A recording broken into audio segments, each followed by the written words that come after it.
Welcome to LEAPCAST. I'm your host, Dr. George James. LEAP stands for Leaders, Entertainers, Athletes, and Performers.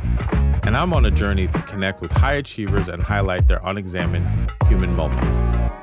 Tune in to learn how these high-achieving LEAP individuals were able to reach their greatest potential, face their most difficult challenges, and embrace the human moments that helped them along the way. If you want to get the episode highlights directly in your email, then head to theleapcast.com right now to subscribe. Welcome back, everybody. Yes, I'm your host, Dr. George James, and we talk to leaders, entertainers, and performers. And today I have the privilege to a faithful guest, someone that I've known for some years, and I'm to have Father Peter Donohue. Thanks for joining me. How are you today? I'm great. Thank you for asking me to be on the podcast. I appreciate it. Yeah.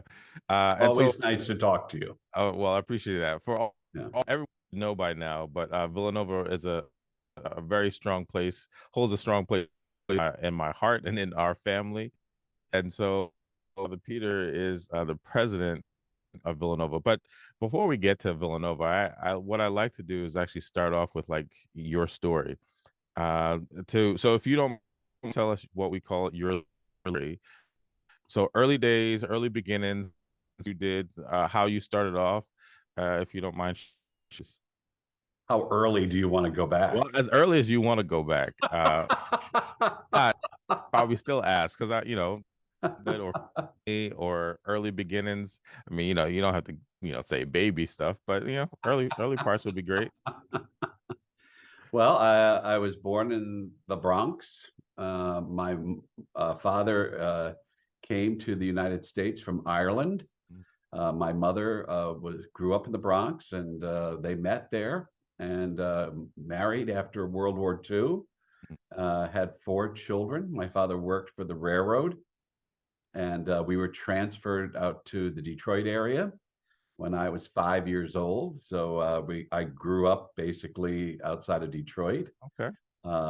My sister still lives there. She's the only one that's still there, and she lives in Royal Oak, Michigan, and that's where I grew up. She bought the family home and renovated it, and that's where she lives. So when I visit, I'm visiting my childhood home. So wow, just upgraded. It looks a little different, though.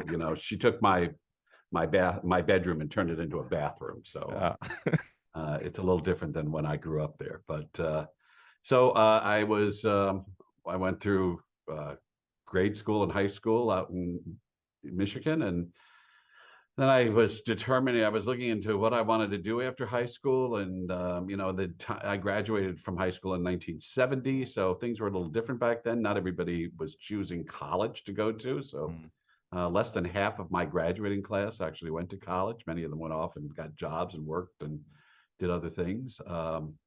But I had a choice. I wanted to either be an actor or a priest. So how did those two things become prominent for you? I could see the connection, but like, how did those two become an option for you during that time? Well, I grew up doing theater. So from a little kid, I grew up doing theater and different school things and throughout grade school and high school. So I really enjoyed theater. I'm told I have a very good singing voice. I know you. And many years doing musical theater, and played, The Sound of Music a number of times as one of the kids, and Peter Pan, things like that, as a little kid. And then as in high school, I had various roles in various musicals that we did in high school. Does that mean you were performing at home as well? Oh, I was always performing. So I just enjoyed it. I found it very fulfilling, and so as I looked at it, I wanted to be a teacher. I was very influenced by the nuns that I had in high school and grade school. I had Adrian Dominican nuns, and they were very good teachers. And I really was kind of enamored with their community life and the way they lived their life. And at those years, it was very mysterious. You didn't know what was going on. So there was kind of this dramatic effect to it, this theatrical effect to it. And so I looked at it, and I thought I would like to be a teacher. And I thought I could incorporate, teaching theater and doing theater and doing those kinds of things. But as I said, I was very kind of taken with their lifestyle. And so one day I was talking to one of them and I said, I was kind of interested in looking into being a religious priest. Now, I had nothing to do with the diocesan priests in the parish. I was a altar server and things like that, but I didn't go to baseball games with them or do anything like that, So she said to me, well, you don't want to be a Dominican. They're too serious and you're not serious enough. So, she said, you should look into different groups. And so I saw an ad in the newspaper for the Augustinians that were Villanova University. And I wrote away to them and they accepted me. So at 18 years old, I moved from Royal Oak, Michigan to Villanova University and began my life as a student and as studying for the Augustinians. So the Augustinians have always been very supportive of my theatrical desires. And when I, so when I was in college, I did theater at Villanova, and I was an English theater communication major, and then went down to Washington, D.C. and started studying for my master's in divinity, the theology that I needed. And during that time, we lived across the street from Catholic University's theater department. And so in conjunction with studying theology, I also went for a master's in theater. So it was kind of they just continued to support it. So my first assignment was teaching in an all-boys school in Washington, D.C. And I loved it. It was a really interesting experience. And I got to meet a very diversified group of students. They came from all over the Washington, D.C. area. And it was really a fun time. And I was teaching English and doing the plays. I was directing the plays. Then I got transferred after 4 years back to Villanova. And I was the vocation director. So I was the person that kind of looked after people wanting to come into the Augustinians. And it was 4 years. And it wasn't my favorite job, but I did it. So after that, one day I was walking across the campus and I ran into one of my old theater professors, and he was like, "What are you doing here?" And I said, "Oh, I've been here for the last 4 years. I've been working." He said, "Oh, I'm doing a summer theater play. Would you like to be in it? I think you'd be great for this one role." And so it was Playboy of the Western World, and I played this one character. And at the end of the summer run, he said to me, "We're looking for a production manager for the theater department. Would you be interested in doing it?" So I spoke to the Augustinians because I was supposed to go back to doing something else. And they said, "Sure, as long as you can teach part-time and do the theater work." So I was an instructor and I was the production manager. And after 3 years of that, the Augustinians decided that I needed to go get a PhD. So, which I did not want to do. I was not interested in doing that. Because in our world, when you get a doctorate, it means you're going to be at Villanova. So you're not going anywhere else. I didn't want to spend the rest of my life at Villanova. So we have two colleges. We have Villanova University and we have Merrimack College up in New England. So you were going to go to one or the other and just be there because if they invest a lot of time and effort into getting a PhD. So I did it. How old were you at that point? Oh God, I was like in my 30s. I was 38 when all of that happened. Or 36. I think I'm 36 or 37 then. So I was like going back it was like, oh my God, I don't want to go back to school. And so I went to the University of Illinois. They had a very well-known theater history program. And I was thinking that I would go there and do something, since musical theater is an American invention. It was started in the United States in terms of the style of music, the style of theater, and so I thought I could do some kind of research on musical theater and write the dissertation on that, and then that would be over with. And I had the great fortune of meeting a Japanese kabuki actor at the school.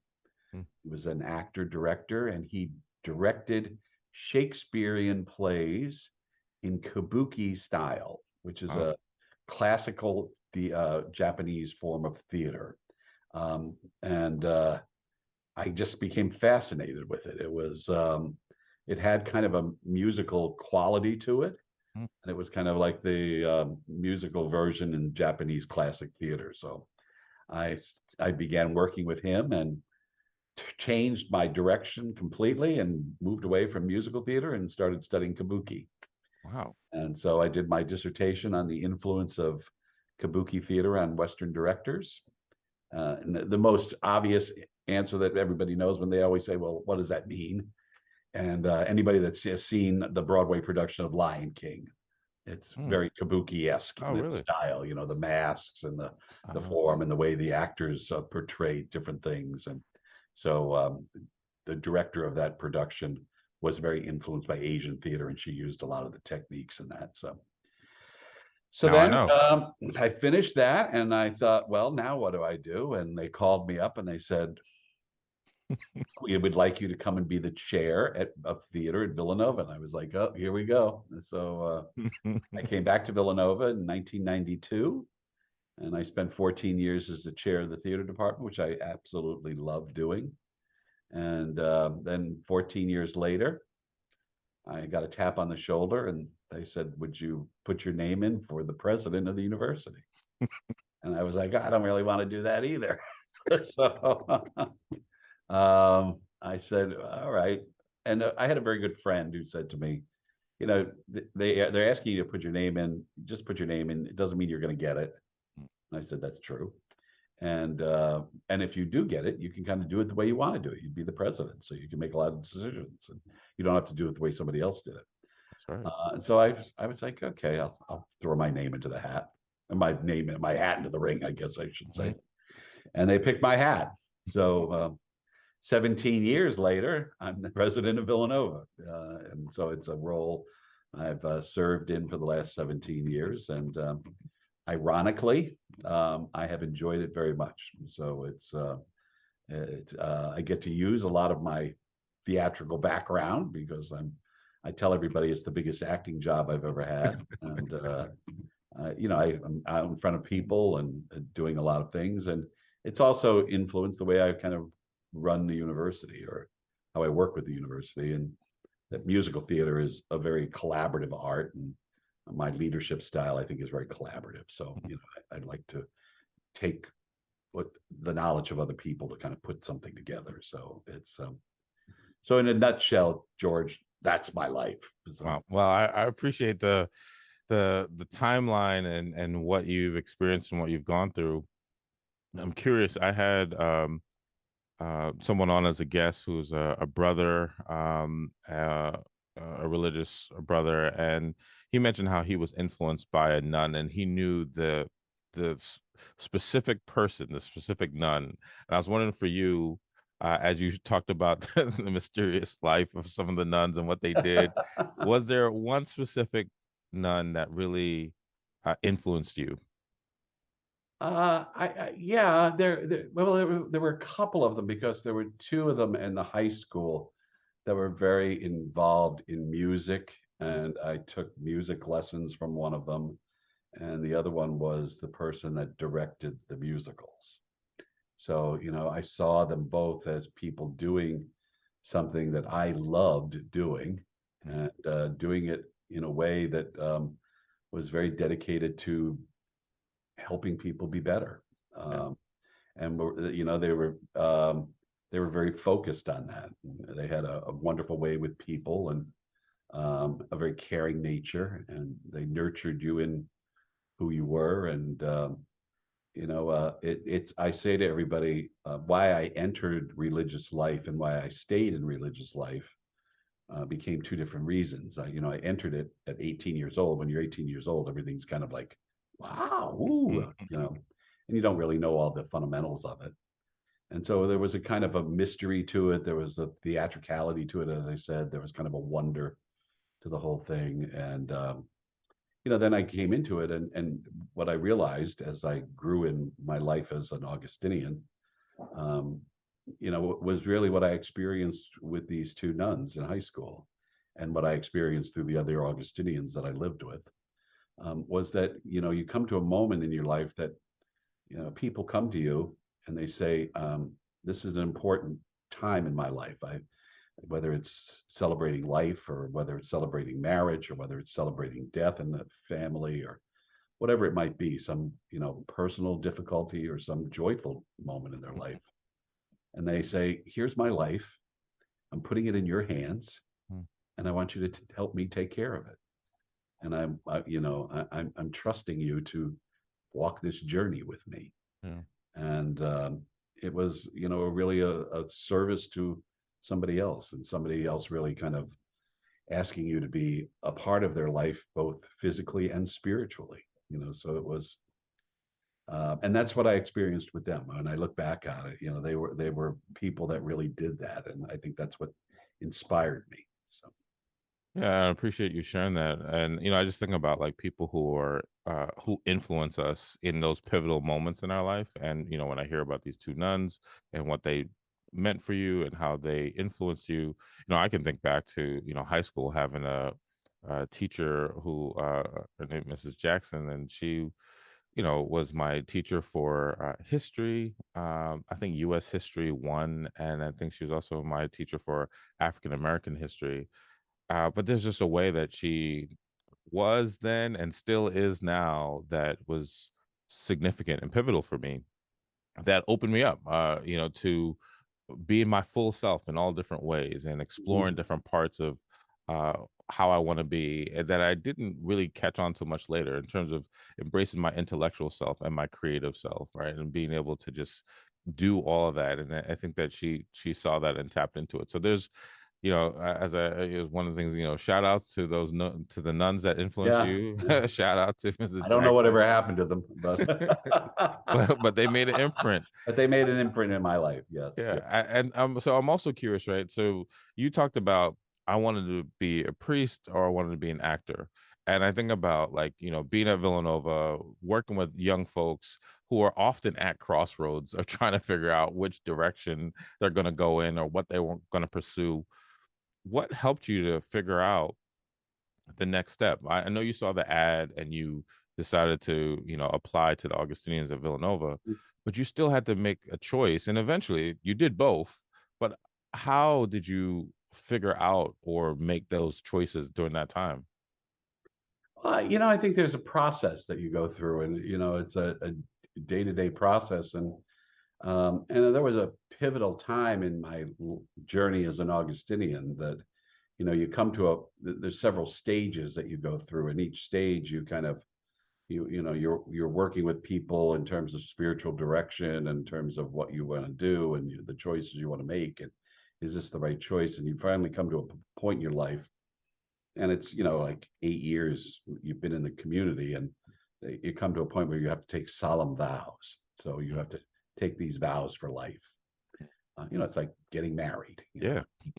Do I want to do this? Is this the right person? Is this the right way I want to go? And will this love for this life continue? Yeah. And so I in part of that journey, there's a moment that you spend, this directed retreat, they call it, and it's a retreat of silence. So you talk to nobody for 8 days, and it's all just spending time with God and yourself, and examining your life through other people. And that's something that Augustine and the Augustinians are very focused on, is how other people influence your life. And in this retreat you have a director, and that's the only person you talk to. And you meet with the director for a period of time every day. And as you do it, you're reflecting on spiritual readings and scriptural readings. And he really focused. He said, you seem to be vacillating with this whole thing. Are you really committed to what you want to do? And I said, I believe I am. And he said, well, you have to be sure you are. And I said, well, I don't know how to determine that. How do I know that this is the right thing? And he said, if the good days outnumber the bad days, you're in the right direction. He said, once that reverses itself, and every day is a struggle, or every day is, then you're in the wrong way. You're going the wrong way.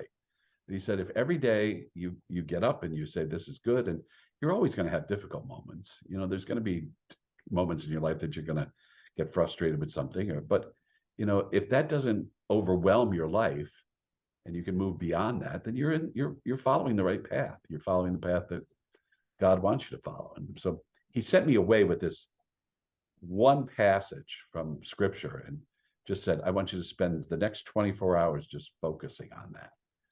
And, it really was something that at the end of that time, I really thought, he's right. I'm very happy in this life, and I feel good about it, and I feel fulfilled in it. And yeah, the bad times, there are bad days that come about, but it's not like weeks of misery, because then you just realize I can't do this. I shouldn't be doing this. So Do I've you always remember kept what? that in mind. The good days still outnumber the bad. So Do you remember what scripture you meditated on? I certainly do. Care to share? It was the psalm that speaks about God. You know me. You have known me from the beginning. Mm, You've known me since the womb, and you have been with me along the way. So stay with me. yeah, yeah. As you were saying that, I just think about so many people. I have the honor and privilege to get a slice of what you've mentioned, right? To care for people, to be there for people in the good times, in the challenging times, in the confusing times, and working with students, working with people, working with couples, with entertainers and athletes, just all of it. But I also remember being a student and trying to figure out being a biology major and not feeling like it was a good fit, but didn't know or how to give myself permission to think of something else. I remember having an advisor, Dr. Gardner, who I was able to talk Oh, to. And then I also remember wanted to do right by my family because of all their sacrifices and not to disappoint them, and wanted to see if they would be okay if I made a change. And once they said yes, that felt good. And then through prayer and just also getting advice, I was able to make the shift from bio to psychology, which was my path into the days are better than not. And so I think about the silent retreat that you were on, of reflection, of meditation, of really searching within, and then having a guide and someone that you can talk to help you really push forward. And I right. just think about how many people really don't have that or use that. Like the resources are there, whether it be on campus or other places, but so many people don't take the time to reflect, to really think about who they are, who have they been from the womb, who how has God known them even in that way, or how can they move forward.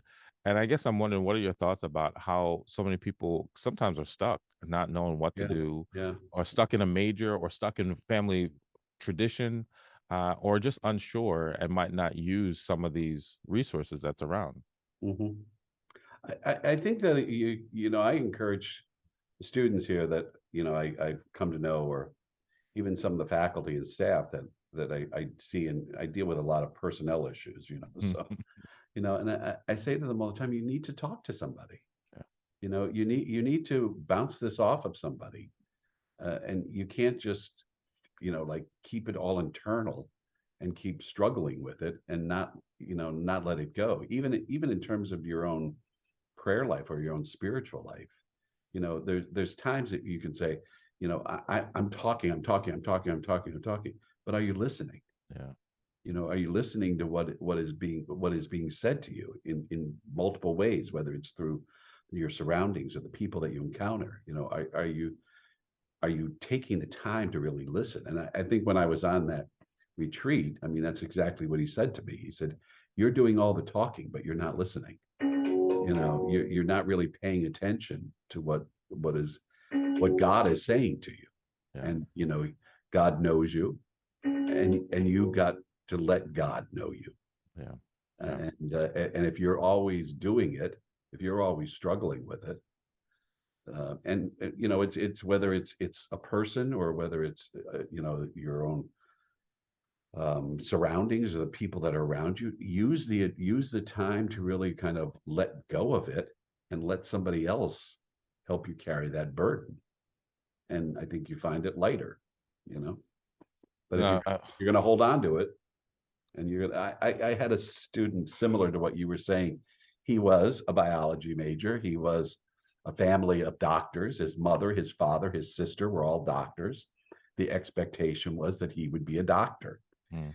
And he came to me in his beginning of his senior year and just said, I'm applying to all these medical schools and I don't want to do this. And I said, you got to sit down and say to your family, this is not where I'm being called. Yeah. You know, if you go through with this, just think what kind of doctor you'd be. You know, you'd be a miserable doctor. You know, and you would be somebody who is not helping people, but you're hindering the very process of it because you're not being true to yourself. And as difficult as it may be to sit down and tell them this, you've got to be upfront with them and say, you know, this is not where I'm being called. It's where you were called, but it's not where I'm being called. Yeah. And he did. And in first semester of senior year, he switched his major. Like, you know, and that's tough to do, and they understood it. You know, once he kind of let the burden go and share it with them, you know, it might have been a difficult conversation, difficult for them, but they, you know, they came to understand that, you know, they want the best for their son too. Yeah. You know, and they're not going to force him into something he doesn't want. And you know, it's their assumption, you know, that everybody would be a doctor. You know, yeah. So it's like, no. Well, that's you know, kudos to him for being able and willing to do that. And you know, like, you know, in a family like that where they're all doctors, there's that expectation. And in my family, it was my parents just, you know, didn't have a lot of education. They worked hard and they wanted the best. And you know, thinking we all thought in some way that was to be a medical doctor. And they, you know, when I had the conversation, it was just they just want me to be whatever makes me happy. Yeah. To go after the call-in, right? And so, you know, I think that's really, you know, valuable that you were able to help and support, you know, that young man. So you've been at Villanova for some years. 31. 30, I told 31. you, getting that doctorate, that's what happens to you. I knew it was going to happen. They lock you in. They lock you in. And I feel like I've been connected to Villanova. Well, I guess for me now, it's going on 25 years. And I stay connected to Villanova in so many ways. And I've said to people privately and publicly that Villanova has been a home for me where I've been able to evolve, figure different things out, try new things. I think the first time I had to do like a um, speaking engagement, I think I did it at Villanova the first time. You know, I did a really big talk, a TED talk. It was at Villanova the first time. I really worked with students in a different way as like a life coach. It was at Villanova. So there are lots of things I tried out and was able to do in a comfortable, safe environment. And then when I was on campus, I did that as well in terms of leadership and so forth. And I would imagine that Villanova has been a home to you, where you've been able. It is definitely. Where you've been able to try and do different things. And I guess I'm wondering, what has that been like for you to grow up and figure out even other parts of your identity at a place like Villanova? Mm-hmm. Well, you know, it is a home to me. You know, I've been here a long time, and I've encountered many people here, and people who have really supported me and helped me to become, as we say, what I am not yet at Villanova. You know, it's a very important place to be. It's a very important place to the Augustinians. You know, it's a place that we have kind of dedicated our lives to making sure that it continues, and we've worked with a lot of good people to have that happen. So, but you know, for me, in the role I am in right now, I say to people, you know, I love being the face of Villanova. You know, people recognize me as the president, and I go around and I do a lot of things outside of Villanova, about Villanova and for Villanova. But for me, the heart and the soul of the place are the people that are here. And that's what, you know, I'm very willing and humbled to be the face of Villanova. But the heart and soul of it are the people that are here and have come through here. They make it what it is. And you know, we can have all kinds of programs and all kinds of things, but it's the day-to-day encounters, the friendships that are formed, the bonds that are created, the ability that we give to students to grow in a knowledge of who they are. I taught elementary school, I taught high school, I taught middle school, which I would never do again. That's an That's a interesting year. crazy age. And My daughter's in middle school right now. I know. I I admire the people that do that as a career, teaching middle school. And I've taught in college, and in college, when students come in here, it is the biggest change that takes place in them. You know, when they come here as freshmen and when they leave here as seniors, they've gone through such a growth process of making choices for themselves and making decisions for themselves. And, you know, that nobody is watching them, you know, day in and day out, but, you know, they have to make choices.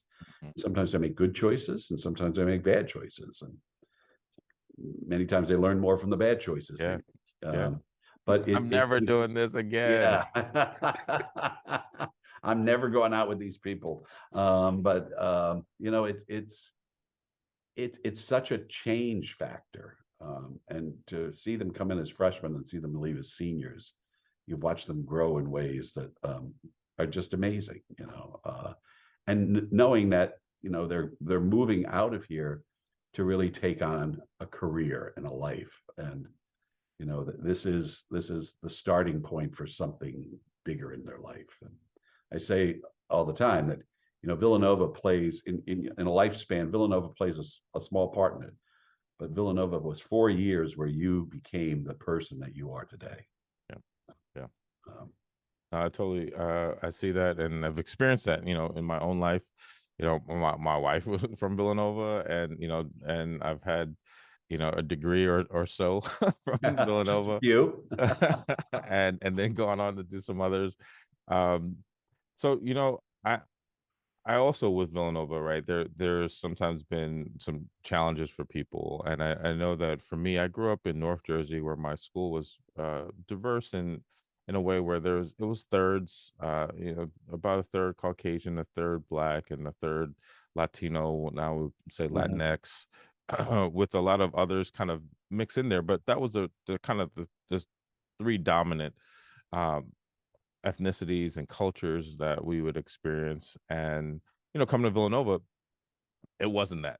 It wasn't no, that it's a that little that bit split. more of that now, thank God. Yes, You know, it's definitely transitioned to that. And I guess part of me bringing that up is wondering, like, how have you dealt with like you talk about learning about Kabuki, you turn about, you know, Michigan and outside of Detroit to now, you know, Villanova to down to DC to just different folks and people. Like, so I'm wondering for you, like, what does culture and diversity really mean for you in all the experiences that you've had?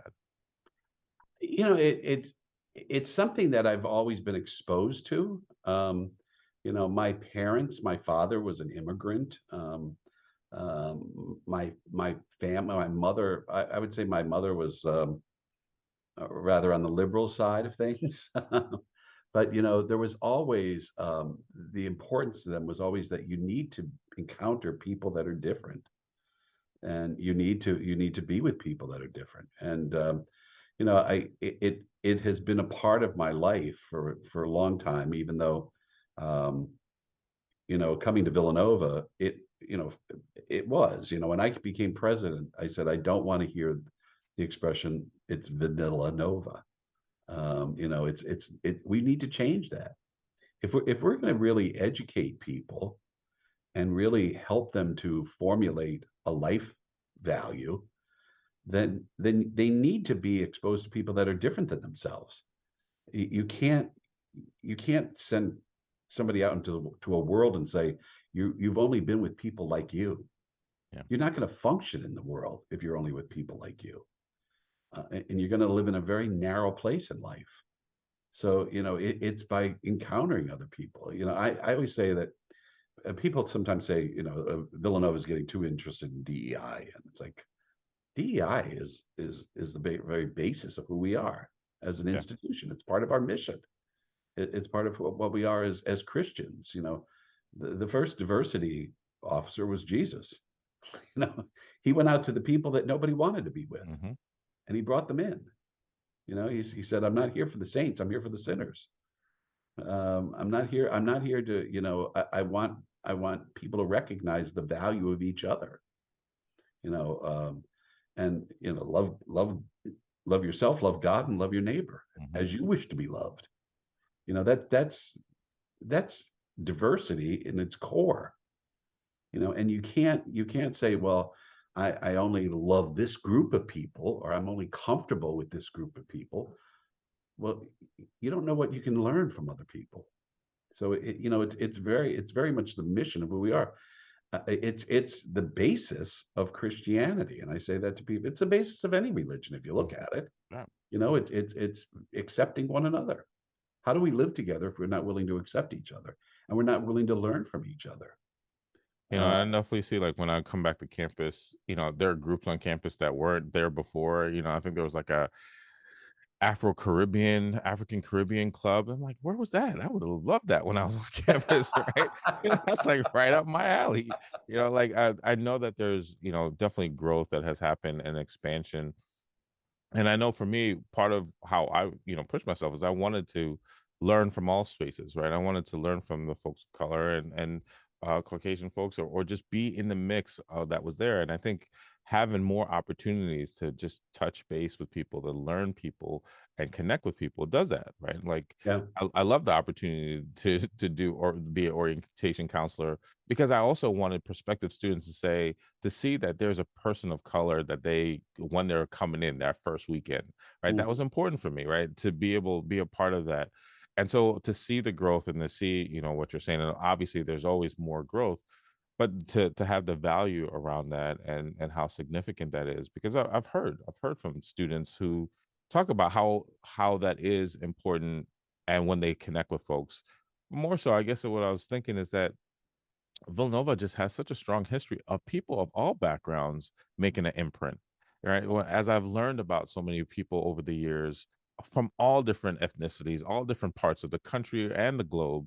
And I think those are the stories. When we learn that, it adds value to say that we all have a part of the rich history of Villanova, not just, Sure. one community. Exactly. So I also know that you are often highly sought after to marry people. I've heard I that have there's done a a long few. I've done a there's a few.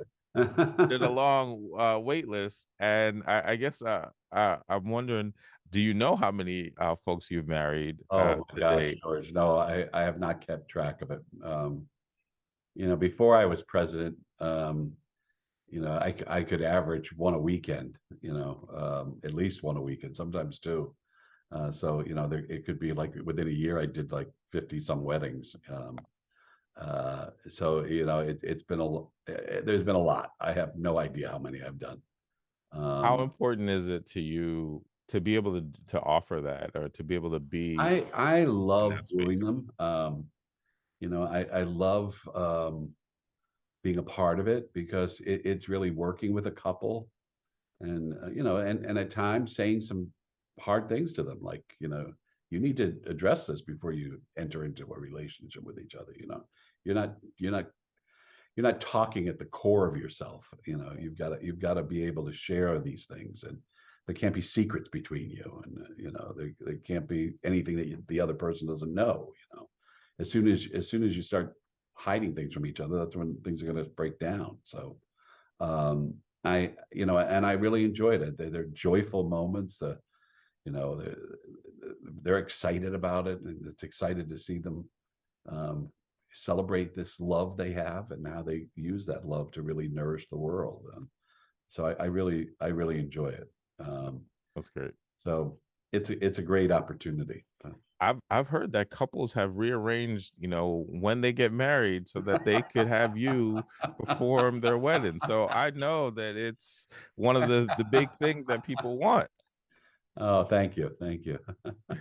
Uh, as part as we get close to ending, there's a few questions I like to ask everybody. And obviously, you've been there at Villanova now as president, as you said, for 17 years. You've been doing, amazing, wonderful work, being the face and more for Villanova. And I guess one of the things I ask people is like, so what are you working on now? Like, what are some of the things that are important for you, or that you're trying to maybe even accomplish during this time? I look at, I'm always evaluating, the role of a president is to, stay rooted in the traditions of the institution and make sure that those traditions are um, held to, and that you've got a strong foundation in what you're all about. But you've also got to kind of envision the future. Like where is this? Where should this institution be moving? And so it's balancing that. We talk about it, being rooted and restless. You're Mhm. rooted in who you are, but you're restless for something more. And so I'm always interested in that. But in terms of combining that together, I think right now for higher ed and right now for Villanova, we have people that can. This is an expensive place to go. This is not a cheap school. Yeah. And it takes some dedication and takes some finances to get here. And we have people that can do that. We have people that can pay for it. And when we have people that are at the opposite end who come from economically challenged backgrounds, that we can offer a lot of support. But the bread and butter of Villanova for years was that middle class family. Those people working hard and they have a good life and they're making it, and but they want something more for their children. Yeah. And those are the people that are getting squeezed out for Villanova education. And those are the people that Villanova educated for many, many years. I say to some alums, when you came here, when you came to Villanova, where'd you come from? And now look at where you are. Yeah. And your family did not live in the house you're living in now.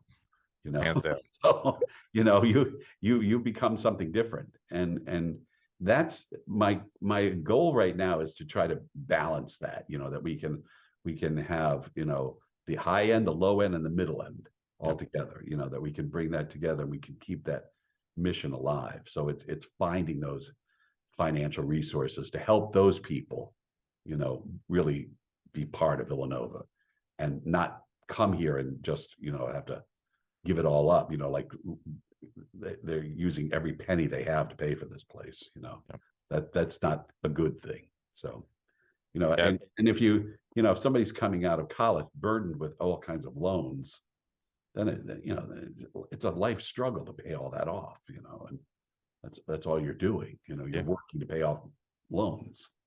So, how do you keep that alive? Or how do you keep that balance? So that's And been my obviously, big goal lately. that goes into, so many different things around, when we talk about diversity of all kinds, equity, inclusion, like what does that mean to think about all people in different ways and where they might be coming from? A running joke, for some alums have been like, I don't know if I would get into Villanova now if I applied. I wouldn't. Right. I don't know. I might be on the wait list, hopefully. And I think my daughter, no, I think my son said the other day that he wants to go to Villanova. I was excited and scared. I'm like, oh God, by the time he gets to Villanova, I'm gonna need a scholarship for his scholarship. Just the thought of, and some of that is obviously, Villanova is a big part of our family, and to hear you say that is great, because I think there are lots of people who want to, and that Villanova has been that space for, or college in general. Of course, right now we're talking about Villanova, has been the space that can really shift the family in a whole different way, and being able to create resources, I think, is important. Yeah. Another thing I ask folks and I know that you've worked with lots of great people, and actually not that long ago I was You included. I'm grateful for our time and our relationship that we've had over the years. Although I wish I took your class when I was undergrad. I took a different acting class because you were probably booked and full. And although that acting class was pivotal for me, I don't know if you know this, but I took an acting class at senior year, and that's when I decided to give myself permission to pursue being an actor even more. So I graduated, went to grad school to learn to be a therapist, but I was actively going on auditions in Philly and New York at that Whoa. time. Whoa. That's when I took some on camera acting classes. I took a whole bunch of different things, from the Walnut Street Theater and then other places, which actually has helped me tremendously with my on-camera presence, doing media interviews as a therapist and being able to bring mental health Yeah. and media together, and some of the consulting work that I do for some media companies. So I've always been fascinated with that. And that year was a pivotal year that I said, why limit myself? And I gave myself permission. So that opens up to this talk that I've been giving, this call, I give myself permission. The ways that sometimes we don't do that, we sometimes limit ourselves. And I'm wondering for you, is there any place that you can think of or remember where you gave yourself permission to do something maybe that you didn't think you could, or had some limits or barriers that you said, you know what, I'm going to say it's okay for me to do this? Um, when I look back at it, it was the decision to put my name in for Yeah. this job, because I did not think I was qualified for it. I didn't think I had the personality for it, because what I saw in the job and what I knew of the job, was a very, behind a desk and in an office, and just not focused on people. And I loved teaching and I loved doing what I was doing. And it was this individual, a good friend of mine, that said, you can do it in a different way, and let yourself imagine doing it in a different way. And so I thought, well, okay, I love and it. the reality of it was, like I said, all right, I'll do it, because I loved what I was doing. And I knew that putting my name into for the presidency would change my life completely. Mm. And I was scared about that. And I thought, I'm going to give up everything I love doing. And by letting myself do it, as you say, give yourself permission to do it, I have found something I thought I would never find. Yeah. I've loved doing the job. Oh, that's awesome. It's been transformational for me as an individual. So, and it was like, I'm not a fundraiser. I don't want to go out raising money, and you know, um, I have, Yeah, so you have. it works. So, And you've done a good job of it. And I can't say that I sought to connect with the previous president when I was there. I connected with Dr. Lafferty, Helen Lafferty, who's just amazing. Um, but I fully believe that you've made it more approachable. I think that many students and alum and probably faculty feel like they can connect with you and probably feel like they can have a conversation with you, which I think that's your heart, right? In a way that is, the president is approachable, right? That you can, and that means a lot, right? Which adds to the community and family aspect that I think you've created or added onto. And so, that's, at least from the outside looking in, that's probably what I've seen. I'll share with you a funny moment. There was somebody that was coming to see me. They had an appointment to see me. They didn't know exactly where my office was. So they had parked across the street. You remember the big parking lot that used to be over there. And they were parked across the street, and they walked across, and they ran into a student, and they said, "Can you tell me where Father Donohue's office is?" And she said, "No, I don't know where it is." And he said, "You don't know Father Donohue?" And she goes, "No, I don't." "And you don't know where his office is?" She said, "No, I don't." And he said, "He's the president of the university." And she said, "No, he's not. That's Father Peter." Yes, that's awesome. Right. That's so So good. I'm known as Father Peter. There it is. Right. Which is a way, right, that students and all have connected to you. So I know that you've worked with lots of great people, and actually, I was at an event not that long ago with Coach Jay Wright, and he was saying that you have really embraced that you have a special assistant that you tell everybody your special assistant Jay Wright is working with you. And so you've worked with lots of great people. I've seen you at games and other places. Uh, and I'm wondering, like, who would you love to work with or collaborate with, or connect with in some way? Like, if you had opportunity, who would that be? Oh, wow. Never thought of that. I don't know who it would be.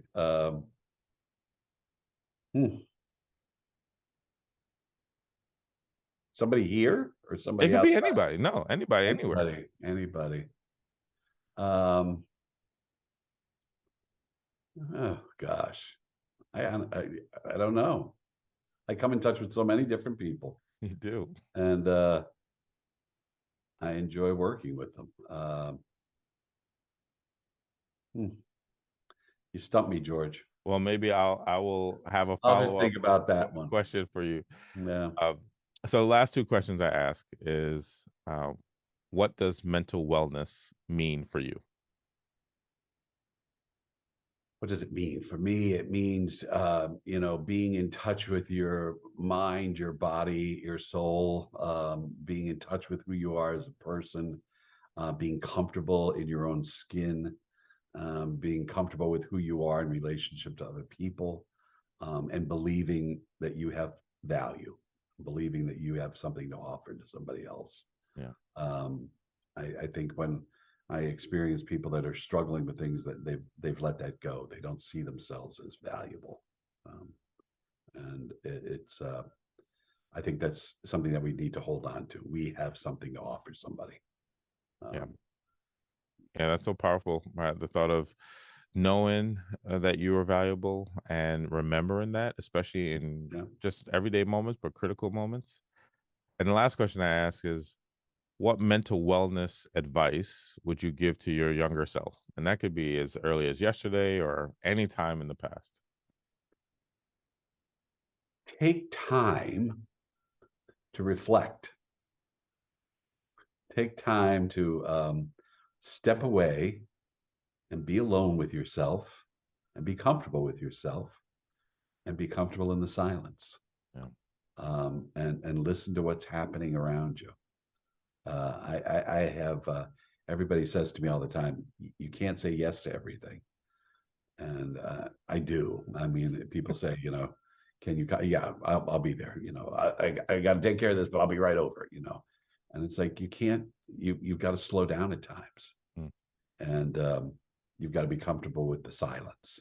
I worked with Father Bill Atkinson, who's quadriplegic. He was quadriplegic. He was, and one time I took care of him in my life when I was a student, and he used to always say to me, "Peter, you got to learn to go fishing without a pole."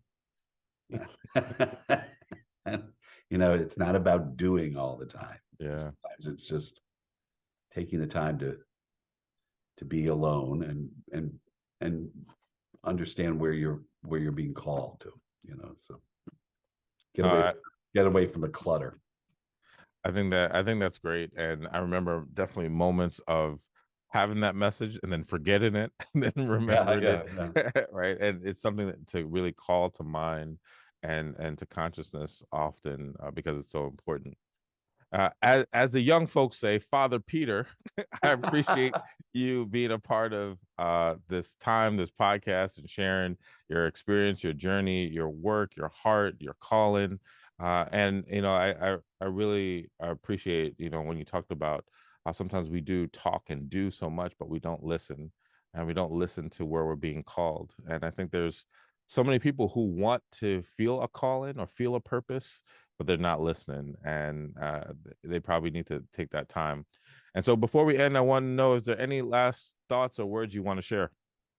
I think you covered a lot, Dr. George. So I'm very grateful for you and for what you've done for Villanova. You've stayed very connected here, and I love that. I love when people come back and share with us their experiences, and you've done that over and over and over again. So on behalf of Villanova, Dr. George, we are very grateful for you. So, well, thank you, and I appreciate that. And my time with Villanova is not over. I'm actually doing some more right now with Villanova. So I'm grateful, and thanks for your time and for joining me today. All right. God bless you and your family. Good luck with everything. Thank you. Wow. What an incredible ride we just went on with another great member of the LEAPCAST community. I appreciate you listening and hope you got some tangible value from the episode.